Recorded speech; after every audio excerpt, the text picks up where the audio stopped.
ગુજરાતના નવસારી જિલ્લાની વાંસદા તાલુકામાં દીપડાની દહેશત વચ્ચે એક દુઃખદ ઘટના સામે આવી છે.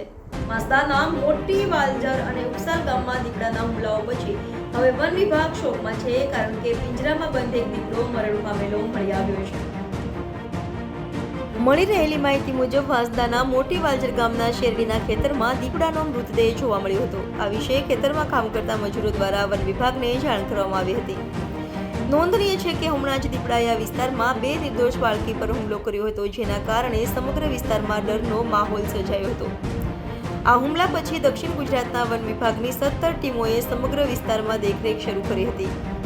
દીપડાની શોધખોળ માટે કેમેરા, ડ્રોન અને વાયરલેસ કેમેરાનો પણ ઉપયોગ કરવામાં આવ્યો હતો. કાલે જ ઉપસાલ ગામમાં દીપડાને પિંજરામાં પકડવામાં સફળતા મળી હતી, પરંતુ આજે સવારથી મોટી વાલજર ગામના શેરડીના ખેતરમાં દીપડો મરણ પામેલ.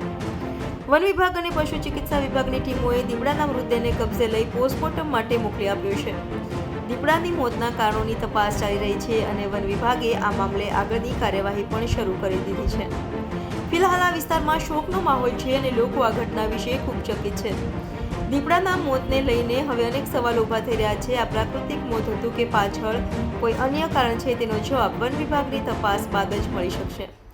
આ ઘટના પર અમારી નજર રહેશે અને આગળની માહિતી અમે તમને આપતા રહીશું. હાલમાં આટલું જ, પણ તાજા સમાચાર માટે જોડાયેલા રહો જેટી ન્યૂઝ સાથે.